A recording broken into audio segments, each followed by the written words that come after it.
Hello, everyone, and welcome to another episode of Schmidt Lavelle. My name is Tom Hey, Lavelle. As always, I'm accompanied by Mr. Timothy Schmidt. Yay! Applause. Everyone, calm down. He's just a normal guy like everyone else, okay? He wants to be treated normal. Don't need to go crazy. Save your applause for our me. our popularity is skyrocketing, Tom. I was signing autographs at the golf outing this past weekend. It was I barely had time to make it to the first tee. Yeah, and that's something that we've addressed before. When you see us out in public, we like you to come up and say hello, but obviously not while we're eating. Let us enjoy our meal and not in the bathroom. Those are the two rules, right? Not while you're eating, not in the bathroom. If you want a selfie, we might oblige, but that's just, depends, we're human beings, we're Oh, out, we have things to do. tongue in cheek here. We're obviously being sarcastic. We're not that popular yet. Not yet. But we would like to say we appreciate everyone that is listening and following and subscribing. And if you're not already doing it, now's the time. Whatever you're listening to or watching on, please go hit that follow, subscribe button. If you're not doing it, now's the time. What better place than now? What better time than here? Right? What's that? Wait, what's that from? I think that's a Rage Against the Machine song. What better time than yeah, Yeah. Oh better yeah. What place place than than here? What uh, better time than now? uh, uh, Oh, yeah. Fuck yeah, you! I won't can't do what you stop tell. us now. Yeah, yeah, Yeah, won't stop us now. Yeah. yeah. So we had a successful weekend. Timmy, let's let the fans and the listeners know we've been thrown, no pun intended, for a bit of a curveball these last couple weeks, and we'll be getting into it later. But the Phillies schedule has certainly screwed up our schedule as far as recording goes. We like to put out an episode every week, and you may or may not have noticed these past couple weeks the episodes have been coming out, but maybe they're out a little bit later than normal, still on the days that we put them out, but maybe a little bit later, maybe not cut up as much as we would like, but that's going to change now that these Phillies games and our first topic of the night, the golf outing that I was running, is now over. Timmy, let me just say, a great outing, a big success. Loved having you out there, but boy, am I glad it's over. It was a lot of work. I basically did the whole thing. This is getting sponsorship, getting checks, collecting money, uh, setting up the food, setting up the bar, setting up the workers, going to the golf course, printing up signs to be put on the golf course, setting up the table for check-in, getting the check-in bags ready, all that stuff it sucks going around and asking people to donate. You hate doing it, but you're trying to raise money for a good cause. And all in all, it worked out, but it is a chore. And I'm glad to do it for a good cause, but it's a high stress thing because I guess I have trouble letting go of some things, as you may recall on the course. And Mhm. um I guess the big thing is if anything goes wrong, my name's kind of on it, and I don't want anything to go wrong. So, what did you think of the outing, first of all? First of all, great venue. Shout out to where we played, which was us. Oh my God, Sandy Run Country Sandy Club? Run Country Club. Sorry, over there in Flowertown. Great venue. Course is set up beautifully. In great shape, especially as we're getting into the fall season. Um, the amenities were nice. Interesting choice on the hot dogs and sausage and peppers out the gate. That was a mistake. Yeah, that was rough, like it should have been breakfast food. I don't know where. I think last year they asked for that stuff, and then this year they just assumed that was going out again and like Right. put it out. But it's like, who wants sausage, peppers, and marinara like 9 in the morning? It should have I been. mean, wouldn't be bad if they had, porta potty set up across the course, for Yeah, everybody to go run through. yeah, But now look, it is what it is, and most of these people were hungover from Sunday night anyway from the Phillies game, so I guarantee they would probably put anything in their body. But look, it was a great time. Our foursome ended up winning the entire thing. We really played excellent golf. We, as in You and guy, Zach. one Zach. Yeah, Zach was outrageous. So shout out to Zach Smith for really kind of carrying the team there.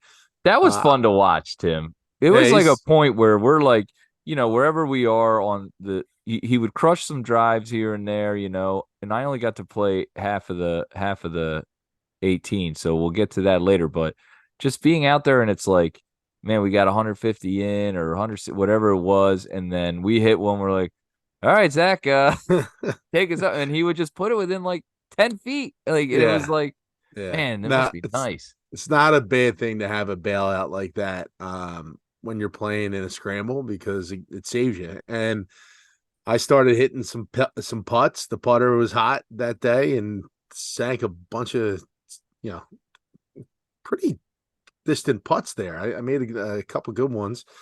But for the most part, I mean, Zach carried the team, and yeah, thanks Zach for securing us the win there. So we will have a title to defend. It was a great time. It was myself and Sean Conway and Tommy for 9 holes. And I witnessed Tommy's attention to detail firsthand. Tommy has an issue with not letting go of certain things. He's right. He does have his name on it. I'm glad that I let him do all the work here for the podcast because I think I would be experiencing the same thing.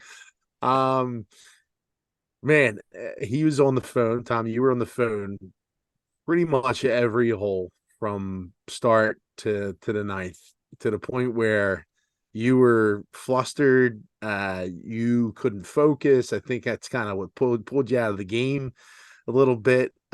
Yeah, look, you had your head was elsewhere, Tom, and Oh yeah. you wanted to make sure everything was set up perfectly, attention to detail, everything was meticulous, went off without a hitch, and it did so. So I mean, it worked to some degree, but Tom, I gotta say, you gotta trust the people that you put in place to execute these things. And I know sometimes, you might want to kind of overstep and say, you know what, I gotta do this myself. But Yeah. you gotta trust, empower your people, Tom. Well, that's the issue because I know these people that are in the places to be doing these things, and the competence level is not very high, Tim. I mean, the truth of the matter is finding a competent cook at Graham's Pub is nearly impossible. We can't afford to pay someone too much. So the level of ability of someone that is cooking at Graham's Pub is usually not very high. You would think we have one cook who's great. I mean, he's great, and he's with it and he does everything that, like, okay, this is the way it should be done. Like, this is nice. This is refreshing. An order goes back, he makes it and brings it out in a timely manner. It looks good. People don't complain about it, yada yada. And then we have another cook. She makes stuff that's good, but it takes like an hour, and it's like, hey, we got 2 orders of wings. I put those in 30 minutes ago. Oh, yeah, they're coming out, you know? Okay. And then the other cook, sometimes he's on, sometimes he's off. He likes to just sit around and not do anything. And that's who I was dealing with, He's gotten better, I will say. But when we were there, I'm calling. I'm like, okay, well, what's going on? Do we have the trays set up yet? Are they out and set up with the sternos going on? No, they're not set up and set up. Okay, well, they should be out there. They should be set up. I went there at 7 in the morning and I put them out and said, this is where they go. Just put them out and put the water in and do it. But that wasn't it. Okay, is the food in the oven yet? No, it's not in the oven. Why isn't it in the oven? So I had to run up there, put in the oven. Tim, I am almost positive that if I did not do that, the food would not have been out. It would not have been warm. We would have gotten back there and everyone would have had to sit around for an hour before any food was ready because I would have been in the back. And I would have lost my mind. You know what I mean? Even Well, more than I was. well, look, the food went out perfectly. Yeah, went off without a hitch. Um, yeah, I think the only negative thing is, if those two other cooks are listening to this show, we probably lost 2 listeners. No, I mean, It's the truth. Like they just, whether it's them not knowing what's going on or not wanting to know what's going on, I have no idea, but it's just the way it is, and I'll tell it straight to their face. And we I just crept under 400 followers. well, it's not that I don't, and first of all, it's not that I don't like these people. Timmy, I'm sure in your work experience, you've worked with people that you don't necessarily dislike, but you don't want to work with them. You know what I mean? Because they're awful. So that's kind of the situation I was in at that point. I couldn't trust the person there to do the job that needed to be done. So I had Sure. to go and do We've it always, myself. Tom, we all had those moments before where you have something set up and you feel like it's ready to be. All you got to do is turn the key. All you got to do is press the button. I heard he put everything in motion, right? All you got to do is just push that button. And somehow they fall asleep at the wheel and they're, How do you push the button? It's not going in. I don't yeah, understand, Which way where, do I turn the key? It's yeah, not working. It's stuck. It's jammed. yeah. And, yeah, that can be frustrating, but yeah, management 101, Tom. Empower your people, baby. Oh yeah. Well, that's a whole nother story. I can't even, it's not like I'm the one that can go out and bring someone in. Well, whatever. So the the funny thing is, and I will say this, they're the best cooks we've ever had. Well, isn't it I the first kitchen you've ever had there at Graham's? well, the cooks that we had before Uh, uh, were, I used to work with this guy, Timmy. oh, Jesus. God bless him. But I mean, I would basically be working Thursday nights, helping him cook while I'm bartending, running around like a madman trying to make it work, and it was just a nightmare. And this guy was out of control. Like he's so unaware of the things he would do. Like he'd be sleeping in the back like all the time, and I'd be like, "Yo," I was like, "Dude, I just sent back 3 orders. What Like, what are they? Like what's going on?" I'm like, "Well, just wake the fuck up." You know what I mean? Like you got to, but like I where are can't even those get into the where are text. those where are those wings at? They're right there. These are fries. Yeah, they look like wings. He Just take came them. out. They Yeah, won't know the difference. he would, and what he would do is too, he would come out and tell inappropriate jokes to people that he didn't even know. So he would like drop off the food and say like a wildly inappropriate joke and then just like walk off, like do the walk off, like, and they would be like, "What the hell was that?" And I'm like, that's Tim, welcome to Graham's, sorry about the racism, sexism, whatever, he just did to you there. But that's our cook. I love the guy though. Funny story, Christmas Eve, a couple of years back with Tim the cook, he got locked out of his house. And he called me and he said, "Tom, I'm locked out of my house. Blah, blah, blah." And I said, "Tim, it's Christmas Eve, buddy. Just come over to my place. You can sleep on the couch. It's cold. We'll figure this out in the morning." And blah, blah. So he comes over, get him set up on the couch. My wife is like, "Hey, Tim, here you go, all set up." Wake up the next morning. And all the gifts are gone. No, he clogged my toilet. He clogged my toilet, right? I have a little dog, and dogs can't eat chocolate. There's little candy bars all throughout my couch, all on my couch, like wrappers and candy bars and stuff. Like he was laying on my couch eating candy bars. He clogs up my toilet. Oh my God. uh, Tim the cook. I'll never forget it. He used to have his voice message would be, "Hey, this is Timmy. I'm probably at Graham's cooking steaks. So when you get this message, when you get a chance, leave me a message or I'll call you back." And so I always used to say, like, "Hey, this is Tim, probably at Graham's taking a nap." Or I say uh, making mistakes. uh, So that was Tim the cook, and that's what I was dealing with. But the outing went off with a hitch, Tim. And you notice too, after the outing was on, the game starts Monday night. Game 6, we're talking about.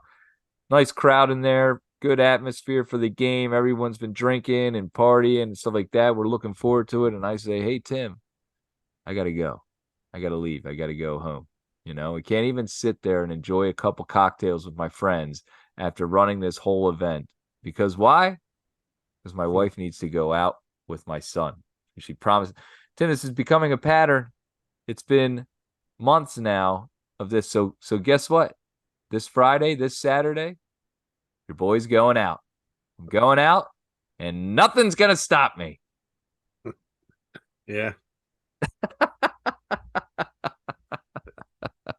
Is that what you think is going to happen, Tom? Tom, you know what happens, Tom, when you think you're just going to go out with the boys one night, Tom? You know what happens when you think you're going to have a nice day out with the boys, Tom? What happens? You get on the list. Well, we'll see what happens, and we will come back to you next week if Tom gets out on the thing. Now, we're going to get into a depressing part of the show, I would say. An upsetting part of the show is coming up. But before we do that, we have to pause right now and give a big shout out to the man who designed and made these shirts that Timmy and I are wearing. I have a Schwarbaum R12 SEPTA looking shirt. Timmy, if you could describe yours and what's going on there. Yeah, I got the Phillies logo, okay, and instead of having the baseball in the middle of the old school P, it is the Rocky silhouette, which is a really cool design. And these are local guys that have gotten together and they're starting their own apparel company, t-shirt company, if you will, called the Design Guys. And these are really high quality t-shirts, very soft. I mean, they fit perfectly. I mean, mine not so much because I'm a little overweight right now, but I'm trying I to think cut we're down on both a little Albies. overweight for what we have, but like I would say the fit of the shirt makes me feel like sometimes you wear a shirt and it's like it's just too it's not enough. You know what I mean? These have a nice Yeah. length. They got a Yep. nice feel. They're really soft, like the type of fabric that you're looking for in a t-shirt. And the designs are really cool. If you're a sports fan, highly recommend them. And a big shout out to the Design Guys is their business. It's design_guys. Look them up on Instagram. Give them a follow. We follow them if you're looking for them. They have great designs. They can make something that you want if you're looking for it, or you can go buy these shirts that they have. Every sports thing. I can't wait to wear my Kelsey one on Sunday, and I'll be putting a little video out about that at the bar. But I've been wearing these the last couple days at the bar, and Timmy, Yeah. been getting a Look good. lot of comments, a lot of people saying those look great. And so thank you to the Design Guys. Love the shirts, and I'm gonna get a bunch more. Yeah, and that's that's on Instagram, Design Guys, design_guys, GUYZ at the end. So if you want to check out their stuff, get on their Instagram page. They have a lot of cool stuff. More to come too on that. They're telling me they're designing some new shirts too for, obviously Sixers and heading into the Eagles season, maybe some Flyer stuff. We'll see. Maybe we could get some Schmidt Lavelle apparel. You never It's know. We'll see. But yeah, once again, design_guys with a Z on Instagram. If you can't find them, we follow them. You're gonna love their shirts. Go check them out. We'll be shouting them out in the next weeks to come, and as we get their shirts in. So, Timmy, these are both Philly shirts, and obviously the elephant in the room, the biggest topic of the last 24 hours, last couple weeks is the Philadelphia Phillies. I want to say one thing right now. We're Philadelphia fans, and I'm just going to say straight up, we lost. The Arizona Diamondbacks were the better team in this series. They figured out a way to beat us, and kudos to them. Congratulations. No excuses. I don't like these excuse guys. I remember last year when we whooped the 49ers ass and all you could hear was excuses, excuses, excuses. They beat us. It is what it is. It sucks, but they made it happen when we couldn't. So whatever. But Timmy, you go ahead. You tell me what was going on. That's it. That's what you got. I just That's want to the start with that. I'm a guy. I just want to say that as Philly fans, I want to take the lead in leading our Philly fans. We don't make excuses. We lost. We got beat. That's what happened. No, like oh, refs call or this call or No, that no, no, exclusion, no, whatever. no, no, no, no, no. It has nothing to do with anything other than the players themselves. I can literally do a Jason Kelsey Super Bowl rant at the parade on every single player on this freaking roster from 1 to 26 about how they lost the series.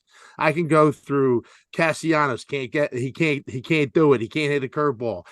Looks lost the plate. Harper came up small in the big games. Schwarber, I mean, one hit in the last two games in game 6 and game 7 and closing out. Trey Turner 0 for 12 in the last two games. Like what or last three games. What are you doing, dude? Like you're $300 million players, your payroll, the guys that are getting paid the most money did nothing to close out this series. And it's just inexcusable. You cannot say, hey, oh, the bats went cold. No, that's unacceptable. I get it's baseball, but like for you not to have the focus, the at bats that you guys took in those last three games look like you guys had no clue on how to play baseball. I mean, swinging the pitches out of the zone, just undisciplined, like not working a count. Like these pitchers have never pitched in the playoffs before. We've been in the playoffs now for 2 years in a row. We ran the table, almost won a World Series last year. We figured out like, oh man, look, we have the experience, we have the pedigree, we have the home field advantage now. Best of three. Like I trust the Phillies to win at least one of those games, one of the two back at home, like game 6, game 7. But honestly, dude, just it had just this weird feel like, hey, you know, we deserve this. We're like it was expected for them to win. All they had to do is show up on the field, and Arizona would just, hey, they'll just go away. Yeah, they'll just roll Because over because it's our oh, time. just the Phillies crowd is tough, and look, they hit all these home runs, and like that was the plate discipline that they did not have. It was home run or nothing. Everyone was swinging for the fences.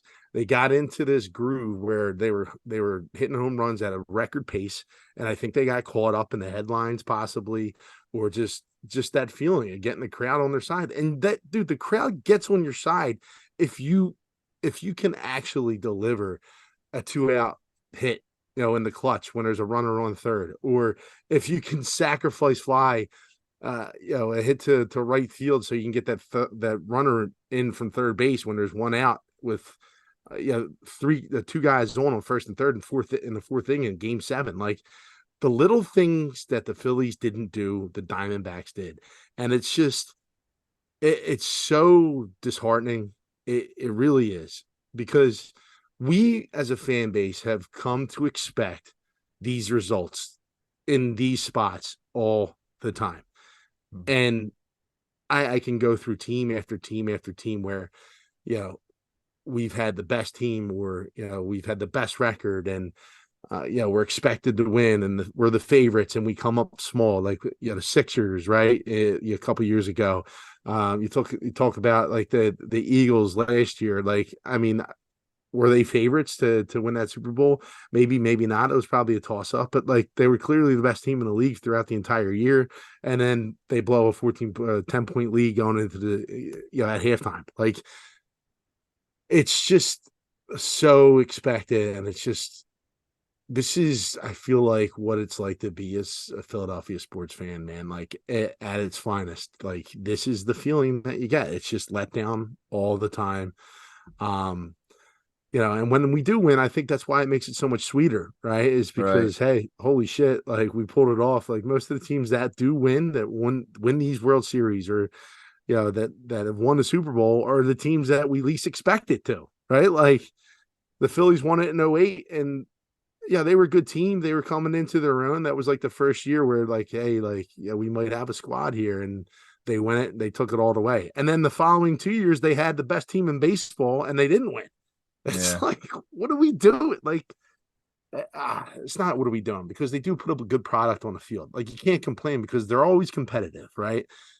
But like, my God, when you're there, like deliver, man. I know. And so many different spots in these last two games where like it's just feeble attempts. Like, that eighth and ninth inning yesterday, I mean, were some of the worst at bats I've ever seen. Yeah, you're only down 2 runs. And the eighth inning, whatever his name is, Ginker or Ginkley or whatever the hell the dude's name is, comes in and Three strikeout. strikes out the side. And then the next inning, two pop outs and a fly. Like, it's just, And only one, two, three inning for us. I mean, I'm they not had a saying, ton of hits. We're lucky they only had 4 runs, to be honest. yeah. And again, Wheeler comes in. Dude, he's the only one that delivered in the clutch, like Yeah. in this series. And Castellanos disappeared after game one. Like, he had one home run, Literally. one He hit the entire series. in 0 for 23 after that, I believe. 0 for Uh, 23. So we could have done that. yeah, it's just another chapter in the misery of being a Philadelphia sports fan. I'm not going to get over this one. I didn't even watch the last pitch. I turned it off. Like, there was 2 outs and I had to turn it off because I couldn't watch it, because it's just like, and it's so funny because it's the expectation of losing. It felt that way after you lost the 2 games in Arizona right away. You had a 2-0 series, you had a stranglehold. Kimball blows the 2 games, and then you're watching the other series and you see like these teams are all winning on the road, and you're like, it starts to creep in the back of your mind. You're like, Yep. is there really like a chance that like the Diamondbacks can win this series? And then it's just a slow build, and like the hitters start going cold and the pitchers start to get, and they didn't even really have bad game, like pitching wise. Kimbrel was really the biggest hiccup, right? Like, Yeah. I mean, Nola didn't really have a great outing, but they still were in that game. I mean, it wasn't like they just didn't provide any Gotta offense. score more than 2 runs. Can't Yeah. can't only score 2 runs. Super frustrating. Another part that was frustrating, and I know they were hitting them through the gaps in the infield, but it just seemed like they were dribblers that were going through. Like every little hit was like just getting through or just going up the middle, and it was like, damn, like these hits should be outs. They could very easily be outs, and they're dropping, they're falling for them, and I know we lost. I feel like we were the better team though, and we fucking choked. But so another thing is how long the season is. So many games, and you're watching every Phillies game, and you're always like, if you don't watch it, you see the next day, oh, what happened last night with the game, or what's going on, and then you sit and you watch a game, and it's weeks and games after games after games after games, 160 games, and then you get to the play. It's such a long season, and we got so far.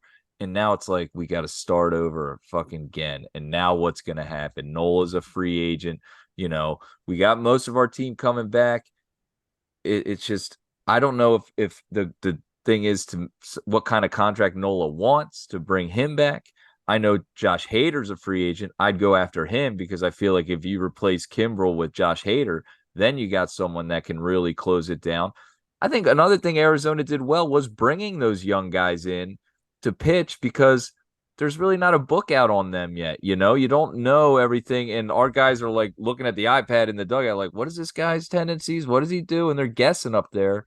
Like you were saying, Timmy, the way Really. Castellanos and Turner were just like throwing the bat at these breaking balls outside. And it's like, watch it's a fucking ball. We know it's going to be a ball. Everyone knows it's going to be a ball. And you're just, let's give it another one. Let's try again. And it's crazy. Yeah, it's it's amazing what the playoffs can do to player, and like good pitching and all that stuff. But like, dude, I didn't really see anything that was overpowering. I just felt like the Phillies just had such terrible at bats from game 3 on. I mean, and they were in the lead in these 2 games. Like, Yeah. they blew them. They just blew it. It's the ultimate choke job, man. And there's no excuse for it. And I don't even want to talk about next year because it's just so far away, and it's, you got to let this one kind of soak in. And I'm a bit of a masochist because like I don't like I watch after every Phillies win in the playoffs. I check in MLB Network, I check Sports Center, and I'm like seeing what they have to say about it. And then after they lost yesterday, I was like, you know what? Fuck this. I need to hear what they're saying. Like, I want to hear them like trash our team. Like, I was like, let me just hear it. I just want to hear it, and I just want to laugh at this fucking team that completely choked. And it's not that we don't like these players. We do. Like, we want to see Love them this do. team. I We love this team. we want to see them do well, and there's Yeah. nothing against them, but like, my God, like you're paid to fucking hit the ball, and for you to go cold in the middle of a series and not deliver at home, all you need to do is win one of those games, and you couldn't do it. And it's like, yeah, I mean, last year had such good vibes that run, and like I look back at this year now already, and I'm like, it's a failure. It's an epic failure. Like, Yeah, this year eh, we were ready. We were primed. We seemed laser focused, and then it just fell apart and they lost that. I don't know what the hell happened. Like what and the fuck happened? and you can bury that song too. I'm done with it. I was just Dancing gonna on ask my you, is the song done? Is the song done, dead? done, done. Later. Hmm. We don't need a song, it's I wonder about that. I wonder if next year the postseason will come up. Next thing you know, the song's playing again and people are feeling the Out. love. No, because last year it had just a good vibe, like connotation. Like, yeah, we played again this year, and you choked it away. Like Yeah, you it's a can't like loser song. it's a yeah, it's now a loser song because you lost. Yeah, That's it. I hear you. When you should have won. You're heavy favorites. Every analyst picked you guys to get to the World Series and even won the World Series, and you fucking blew it away. You blew it again. Yep.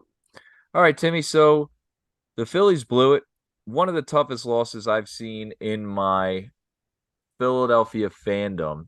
Right now, I'd like to let's really lay it on here. What are the top 5 losses in the Philadelphia history of if in your history of a fandom? Maybe not all time. Obviously, we don't know about some of the losses that we weren't alive for. The Super Bowl loss in 1980 and other losses that I'm sure were heartbreaking. But for us as Philadelphia fans, Timmy, let's go through what would be our top 5 losses of all time. What are you thinking? I mean, I know my number one, and it's clear. I'm going to start with my fifth one, and this is going to be the Philadelphia Flyers up 3-1 against the New Jersey Devils.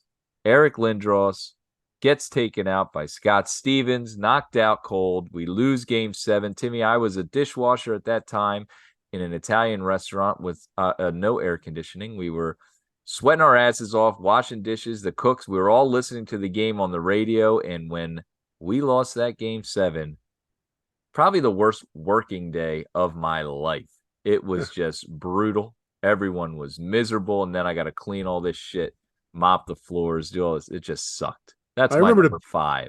I remember building up to that game because Lindros had already had some hits to the head that year, Right. and yeah, there was a decision to play him in that game, and I think the players, I think even Keith Jones still talks about it, like he felt that if Lindros didn't play that series, that they would have won it. Um, they felt that that hit changed the entire complexion of the series. Like it just spun it on its axis, and the Devils took it and rolled it. Um, One of the biggest for me was the game 5 in 2011 against the Cardinals. When you have the best pitcher in baseball on the mound and you lose 1-0. You had, I think it was Roy Halladay versus Chris Carpenter. And it was a pitcher's duel, and Halladay gives up, I believe, 1 run, and the Phillies just, yeah, it was at Citizens Bank Park, and I think there was a couple times where Raul Ibanez had a chance to hit a home run, and I was in Cincinnati at the time watching this game and screaming in my apartment, freaking out, and seeing them lose that game was just like brutal. It was just so heartbreaking. Yeah, I was at that game. And Chase Utley hit one to the warning track, I believe, in the 8th inning, and it was really close to going out. And then obviously the last play of the game, insult to injury to insult. Right. Ryan Howard tears Yeah. his Achilles to be the final out of the game. I remember walking out, looking up on the TV screen at the thing, and he's on the ground and saying, "Get the fuck up. Like, what is going on?" Obviously not realizing he had torn his Achilles. Right. But that was a really tough one. Tim, I'm going to go to my number 4 now, and that is going to be the 2004 2005 NFL season, the Super Bowl loss to the New England Patriots, where we lost by 3 to Tom Brady, Bill Belichick, and the New England Patriots. That was truly that day that was leading up to that. This is now 2004. I had never seen a championship in my life. Timmy, you were alive for one, but I mean, I can't, the 83 uh Sixers, you obviously don't remember it. So that day, I just remember driving around and the fandom and the excitement, and everyone was so happy. It was truly the city of brotherly love that day. Everyone was going for one cause, the Eagles, and fucking McNabb threw up in the goddamn Super Bowl, and we lost it. T.O., and as much as I hated T.O., I fucking loved T.O. I don't know if a player's ever been more loved at their peak in Philadelphia than T.O. that season. I swear to God, he was the most loved player in Philadelphia history for that season. And then just to lose that game and the heartbreak and just upsetting, that was really high up there for me. So that's my number 4 worst loss of all time in Philadelphia sports. So I will go. I'm going out of order. I want to say the 2010 Blackhawks loss in the Stanley Cup. Now again, it had a very similar vibe to the Phillies last year, that Yeah, run, but there was so many great moments during that playoff run, the where you shift. come, yeah, the shift, you come back from 3-0 to the Bruins 3-0, and then Yeah, you're down in game 7, you're down 4-0 or 3 3-0. nothing, Yeah. 3-0 in game 7, you come back and win it. Like, it's just it had this miraculous feel to it. Like, they're gonna win this fucking Stanley Cup. They're gonna win it. Yep. And that goal by Patrick Kane on, I think it was Michael Leighton who was in goalie. It was just such an anticlimactic like ending. Like, Because you nobody even remember, saw it go in. no one saw it go in. It was just such a backbreaker. It was just like, man, it felt like you had some momentum, and then like that puck goes in, and you're just like, you win that game, and who knows what happens. But yeah, that was it. That was a tough, crushing loss too. That was incredibly crushing. And then Chris Pronger later on the next year has the eye injury that ends his career. And he was such a good player and was just that like general on the defense that like controlled the whole game. He slowed everything down. Such a great player. And it's a shame he got injured. And then obviously the team was sold for whatever reason. I think they had locker room issues, is a rumor, but Richards was one of my all time favorite players. Mike Richards, Jeff Carter, they're all shipped off, and they end up going and winning a championship with the I believe it was the Kings, the LA Kings, and winning a championship later in the career. But yeah, one of the top most crushing losses in my Philadelphia fandom as well. So this is going to bring me to number 3, and that's going to be the most recent one. This loss is my 3rd worst loss in Philadelphia sports history. And fuck Corbin Carroll. I hate that guy. He's a weirdo. He looks weird. He looks like he's wearing an oversized helmet. Looks like that stupid ass goatee. Like, what do you think, you're a samurai or something? You dork. Like, I hate you. Those lucky ass fucking hits. You're stealing bases, piece of shit, rookie motherfucker. Jesus Christ. Oh man. Yeah, well, Um, I was not happy with him last night, Tim. my number Dork. three, He's a dork. I'm looking at that guy. I'm like, this fucking dork is beating us. Unbelievable. my number three loss would be the Sixers game 7 loss to the Raptors, when the Raptors go on to win the world or win the NBA title. You had a roster there that I believe could have won it. I know that was only the second round of the playoffs, but feel like the Sixers would have handled business in the next round. But Kawhi Leonard's 3 from the corner, that bounces off the rim, the triple doink, if you will, drops in and breaks the Sixers' hearts essentially. Yep. Drops in. And then who knows what happens if we win that game? Maybe we still have Jimmy Butler on the team if we move on and then go on to a finals or even win an NBA championship, because it seemed to work out that the the best team was the Golden State Warriors, but they had major injury issues right before the NBA finals. And so the Raptors we're fortunate to not to have to play against I believe Clay Thompson was out for that series, and that was a Yeah. major thing that would have helped us if we had been playing them. But that was a really tough one, and of course the dramatic way that game 7 ended. All right, Timmy, my number two, and I wonder if we're going to be on the same page with these two. I think we might be. My number two, most heartbreaking loss of all time, was my introduction to Heartbreak as a fan, as a major fan, and really invested in a game. This was my introduction to basically my introduction to Philly sports and Heartbreak. 1993, Mr. Joe Carter, Oh walk-off yeah. home run against the Philadelphia Phillies. That was an upsetting one for 10-year-old Tom Lavelle. Love that team like I love this team. I mean, they have similar vibes, the 93 Phils and these guys, and just that city like embracing the team. You had all-time legends on that team, Lenny Dykstra, John Kruk, Darren Dalton, Pete Incaviglia, Jim Eisenreich, Mariano Duncan, Kurt Schilling, just Mitch Williams. The whole team was just, you loved them, and that home run by Joe Carter was just a dagger, and it just Yeah. still hurts. Yeah. So I would say, so for my number two, I kind of have a tie, and it's this series loss here to the Diamondbacks, also coupled with the 93 World Series. So, but I think the more crucial game, the crushing loss was the 15-14 game against the Blue Jays. I believe it was game 5. Game 5, I was actually at that game, Oh, and the Phillies were up 14-8, and they lose 15-14. And it started out with Mitch Williams. It just snowballed, and you're up 6 runs, and you just blow that game. And yeah, it would have been a game. It would have been defining the series. Like you could have took a stranglehold on the series, and you end up losing it. Obviously, the most famous one is the Joe Carter home run, but that was a pivotal series loss. yeah. All right, so this is going to be to my number one biggest loss of my life. Part of me as a fan died this day, Tim, and I don't think I can physically emotionally get back to that fandom.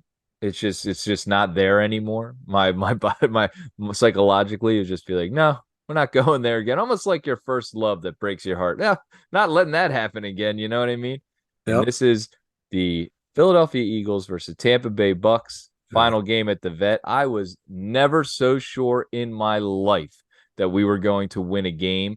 We return the kick to the 21-yard line. Next play, Deuce Staley breaks a touchdown. The route is on. Celebrate. We're closing down the Vet the way it should be closed out. The best defense in the league.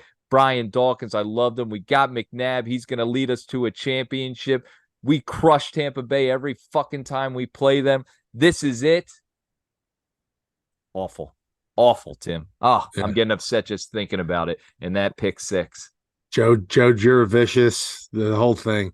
Yeah, that's my number one too as well. And yeah, there's a lot of other things, like there's stats out there like the Bucks have never won a game under like 42 degrees of weather, and it was like 28 degrees or something Yeah. crazy. And personally, Tom, for me, it was I have a couple ties to that whole run. So I was actually in college during that time period, and I had a female friend that knew I was a huge Eagles fan, and she had tickets to the game. And I went to school at Lycoming, which is up in Williamsport, Pennsylvania. And she had asked me the night before if I wanted to go to the game with her.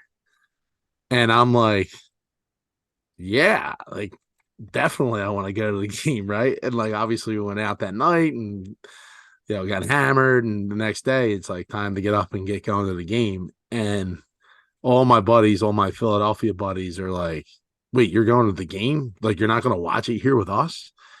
And like they started like egging me on, like, dude, you can't go to the game. You gotta watch it with all your boys. You can't go. Like to the Phillies, the Eagles game with some girl. Like you can't do that. It's like the NFC Championship game. So instead of going to the game, the last game at the vet, I decided I was going to stay at Lycoming and watch the game with all my friends from Philly instead of go to the game. Uh, for whatever reason, ultimate regret. Yeah, I look back at it, I'm like, Is well, that maybe it was bad or is that good? I mean, they did lose, you know what I they. mean? And it was Yeah, freezing that day. It was yeah. freezing. Well, the ticket was in a suite. We also had a Oh, limo. We had a limo ride to the game. It was like all set up. And also, Tom, for me, if the Eagles win, they get to go and play in the Super Bowl, right? They would end up playing the Raiders. And that would have been January 26th of, I believe it was 2002 or 3. I think it was the 2002, 2003 season. So I think it was 2003 at that time. So, Tom, January 26th, 2003, Tom, is a very significant day in the life of Timothy Schmidt. That was my 21st birthday. Shut the fuck up.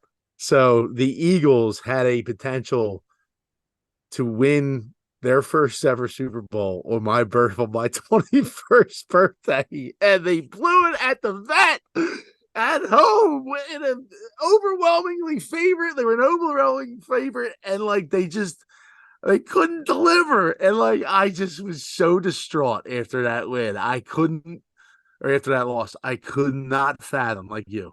Could not fathom how they didn't do it. And then also for personal reasons, I was like, dude, I'm gonna be able to celebrate my 21st birthday on the same day that the Eagles win their first Super Bowl. I said the stars align, Tom. This is it. This is what's gonna happen. And Oh I my couldn't I God. couldn't couldn't believe it. And Oh, shout out to Molly Brady, who offered me the ticket. We still stay in contact to this day, and she never lets me live it down. She always reminds me that I made a huge what a mistake. And dope you are for not yeah, going to that game. Well, at and least you he, got to hang with your boys and yeah, like coming and watch yeah, it. yeah. What a great decision by me. That was. Uh, Who knows? People are superstitious. They probably would have said, yeah, like she would, yeah. Well, if you went to the game, maybe they would have won. oh yeah. Yeah, Okay. I was that guy. It Yeah, was you me. were the reason. Now, in that game, what was the there was a strong so it was Dawkins and was it Blaine Bishop? Bishop. He got Blaine Bishop. injured, right? And he didn't want to come out of the game, and then Yeah. that's when he got torched by Joe Juravicius because Yeah. he was like, and that's like a funny thing to think about where you're in between wanting to do what's right for the team and not wanting to come out of the game, and he clearly made the wrong decision then, you know. He Yeah. should have come out and let someone else go in there. Yeah. Nah, it was a crushing loss, especially closing down the vet the way that they did. It was brutal. I know there's a lot of fans that left with veteran stadium seats that day. They ripped them out of the stands. Oh, well, good. You Yeah, know, started why not? walking out with them. It was yeah. God, that's such a tough loss. Still hurts. Yep, and that's number one for me, and probably number one for a lot of people listening to this. So sorry to bring you down that memory lane, the terrible memory lane, I guess we could call it. I don't know what you would in nightmares, sports nightmares. Wow, we're But really cheering our listeners up, Tom. yeah, so let's move on to something. This is going to be our last topic of the show, and Halloween's coming up next week, Tim, and one of my favorite holidays. And I will be posting this week the final pictures of my house decorated and the neighbor's house decorated. I've got a couple more things that I just got delivered that I'm putting up. We're looking pretty good. And it's going to be a beautiful day this Friday. I'm off from work. My son is off from school. So the reason I do all this is for my son, Mickey. He makes it so great because he loves it so much. So we will be putting the finishing touches on our decorations for the house. He wants it to be extra spooky, and we will be the best looking house on our block. So we want to talk about, we just did a top five, another top five candy to receive on Halloween. Timmy, would you like me to start or would you like to go with your top five list first? No, I'll start with mine. I'll start with number five for me. Number five is an all timer. It's a classic, Tom. It's from, I mean, even before our childhood, Tom. And I'm talking about Smarties, baby. Smarties. If you got a nice little pack of Smarties, baby, you eat that. It's a sugar rush like no other, baby. That You is the know, worst pick ever. A top ah, five candy yes, yes. Smarties? Yeah, it's gonna be a Yeah. little twisty and open it up, Yeah. and then Yeah. Yeah. yeah, look, Oh, Smarties are it, baby. yeah. Apparently that candy doesn't work. You don't get no smarter eating that stuff. I'll tell you that because that is a terrible top five choice of all Look, time. it's Timmy, it's my top your five. All top right, you five. can I'll give you criticize it that. all you want. I'm It's going fine. to. Smarties is awful. That is, and I'm not saying that Smarties themselves Wait are until you hear awful. my number two. Oh no. Oh no. Okay, well, I'm gonna throw a bit of a curveball then. And this is one, oh man, see, this is tough. This is tough. You know what? But I'm gonna say it. This is one I look forward to every year. I usually have a bunch of leftovers because people don't really love them. But my number five is Almond Joy. I love an Almond Joy, the coconut, the chocolate, the almond. It's a great combination. Underrated candy bar, in my opinion. And I think it's as I'm getting older, I'm like, this is a candy bar that I think you age with. You know, it's not a young man's candy bar. This is a seasoned candy bar veteran, which I am. The It, Almond it, Joy, the underrated, the gentleman's candy bar, the Almond Joy. Sometimes you feel like a nut. yeah, And 8 out of 10. 8 out of 10 doctors prescribe. yeah, yeah. It's a grandpa's like, oh, I got some almond joys in the jar Yeah. over there if you want to help yourself. I'm good, grandpa. Thank you, though. But yeah, almond joy, that'll be my number five candy to get Yeah. on Halloween.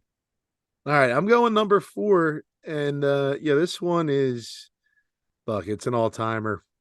It is comes in bite size, it comes in king size, Ooh. and there's plenty of them, Tom. And there's been a lot of talk about these candies because of their commercials lately. The M&Ms, Tom.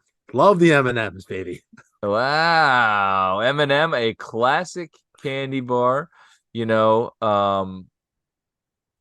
we we love the M&Ms. I would say is if you were going to make a list of the classic candies to get, that's in the top five. Now, that Yeah. is certainly not in my top five. Tim, I would say that your list so far is awful. Now, is every candy on your list going to be a little thing like a little Smartie or a little M&M or something like that? What's is Reese's Pieces next? What's going No, on here? I got nerds next, baby. Number Shut up. three. No, you don't have nerds. Do you really? No. All right. Well, Tim, that's where I'm going to go with my number four is those bite-sized little bite. I'm going to go with Skittles. A little bag of Skittles. I No. love me some Skits. I'm a big Skittles guy. Taste the rainbow. I love it. That was one of them when I was a kid and I'm getting a candy. That's going in the good pile. Skittles, No. don't touch them. They're mine. Love me Skittles some. are out. Skittles are out. Starbursts are out. They get stuck in your teeth too much. And now, like, I got like crowns and all sorts of shit in here now, Tom. And Mm. I can't have crowns being popping out and shit like that. So Very similar to my almond joy choice. As you get older, the skits disappear. yes, yes. All right, my number three, and this is very specific, Tom. Milky Way Dark. Dark. Yeah. Oh Yeah. yeah. Yeah, baby. Go on, Milky Way Dark is better than the original. It's Really? yeah, absolutely. It's got that nougat in there, that nice nougat, right? Love It's a good nice. nougat. I love dark chocolate. Dark chocolate is fantastic. It's fantastic. Hey, Uh, I'm like Timmy, if anything, I like you're making your list. And this is what we're giving the people. We are giving our lists, okay? Our favorite candies. So right now, I've got Almond Joys and Skittles. You've got Smarties, M&Ms, and Milky Way dark chocolate. Am I yes. correct? All right, Yeah. so with my third overall pick, could be number one on a lot of people's lists, but for me, it's number three. I'm going to go with the Twix. The Twix bar. I'm a big Twix fan. I love a Twix, the bite size, the regular. You can get two in a thing. Break me off a piece of that. Wait, that's Kit That's Kat Kit bar. Kat bar. No, Twix. I'm going Twix, not Kit Kat Twix bar. is Twix. 2 for me, none for you. Left, right side, whatever. I Yeah. like Twix. I love it. Yeah, look, Twix is really good. Dude, you know what else I really like alongside like the Twix is the caramello. It's a solid one. But Ooh. you don't get them. You don't get them in Halloween. No, you don't So get they're out. them. They're They're out. out. Yeah, another one you don't get that's maybe on a Rolo. I love a good Ugh. Ooh. Rolo, but I Yeah. don't get those very often, Uh, but I've always liked a Rolo. wasn't that the commercial? Rolo, Rolo. I hope it was. Oh no. I think that's Yoo-hoo. Yoo-hoo. Yeah. Hey, I'm yeah, I don't mixing know. them up. I'm mixing It's them up. just like Cocoa Krispies all over again. Oh yeah. Oh yeah, my name is Coco, and I swing on the trees, and everybody knows like Coco Krispies. Oh Oh yeah. yeah. All right. So I given my 5, 4, and 3. Timmy, I think we've had your 5, 4, and 3. Now your Ooh, number 2 candy to get on Halloween. Tom, and you've already mentioned his brother. I'm going Mounds Bar, baby. Oh, another Ooh. dark chocolate with a little coconut right in the middle. Oh, you're scratching me where I itch, baby. Hold on to your love nuts. It's time to overhaul. You can't beat a Mounds, dude. I like there's only one candy that could beat a Mounds, and it's my number one, dude. Dare I say Mounds, I bet you our number one's probably the same because it's everyone's number one. It's the number one, and there's no doubt about it. But you're like, dark chocolate nuts, so I don't know what's going on over there. I don't know what's going on over there, Timmy. okay, all right. All right, so my number 2. If you're not going anywhere for a while, this is going to be the one for you. Classic, all time, one of the greatest candy bars of all time. It's a Snickers bar. Love it. Ugh. Peanut butter, nougat, caramel, chocolate. Maybe the greatest candy bar of all time. It's not, but well, bar maybe. But Yeah. on Halloween, a Snickers bar. I've got so far on my list Almond Joy, Skittles, Twix, Snickers. You've got Smarties, M&M's, Milky Way dark chocolate, Mounds dark chocolate. Timmy, what is the number one candy to get on Halloween? This is the undisputed number one. And I mean, every kid has them. Everyone loves them. You can't get enough of them. I got peanut chews, baby. Oh, You're lying. look, I got it right here. Peanut chews. Look, number one.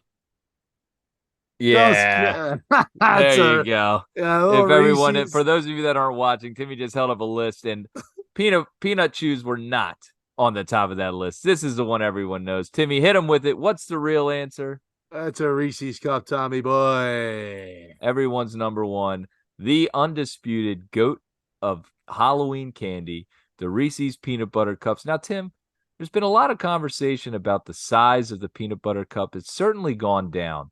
Have you tried the big stuff peanut butter I've cup? tried it. I've tried them all, Tom. Every cup there is. We like all cup I've, sizes on this show, don't we, Timmy? yeah, Big yeah. cups, little cups, whatever. We like it. We like Dente, Ecante, Alonte. Uh, What a time to be alive. Well, Timmy, that's going to bring us to the end of another amazing episode of Schmidt and Lavelle. We've covered it all. We've covered the Phillies. We covered the golf outing. We covered candy bars. We covered just life in general. We appreciate you listening. If there's anything that you'd like us to cover on our next show, give us a DM, a text, any type of message. Leave something in the comments. We'll talk about it. We're trying to talk about what the people want to hear about and bring you oh, the content that you so dearly need. Timmy, what's up? Something going on? no, I was just gonna say, go birds. Yes, we're past the baseball season now. Quick prediction: who wins the World Series, Timmy? Um, I don't care. Yeah, who gives a shit, right? Am I right? Next Green year, jacket, gold jacket, who gives a shit? and just wait till next year. This music is fitting because it's the Bad News Bears music. And just wait till next year. We love you. Thank you for listening. Like we said, new episodes every week. Be looking out for us on Instagram, Twitter, TikTok. Follow us on all of them. Tell your friends, tell your family. Schmidt Lavelle, the greatest podcast in the history of podcasts. Timmy, anything you'd like to say to all the Schmidt and Lavelleites before we sign off? What would the world be without Captain James Hook? Couldn't have said it better myself. Until next week, my name's Tom Lavelle for Timothy Schmidt. Have a great rest of your week. We love you. And God bless you. No, no, no, no, no. That's for my structuralist. I can't believe you chose Smarties. I mean, that is a terrible choice. It's a great choice. Stocks and stockpiles of Smarties all over the place. Yeah, because nobody wants them.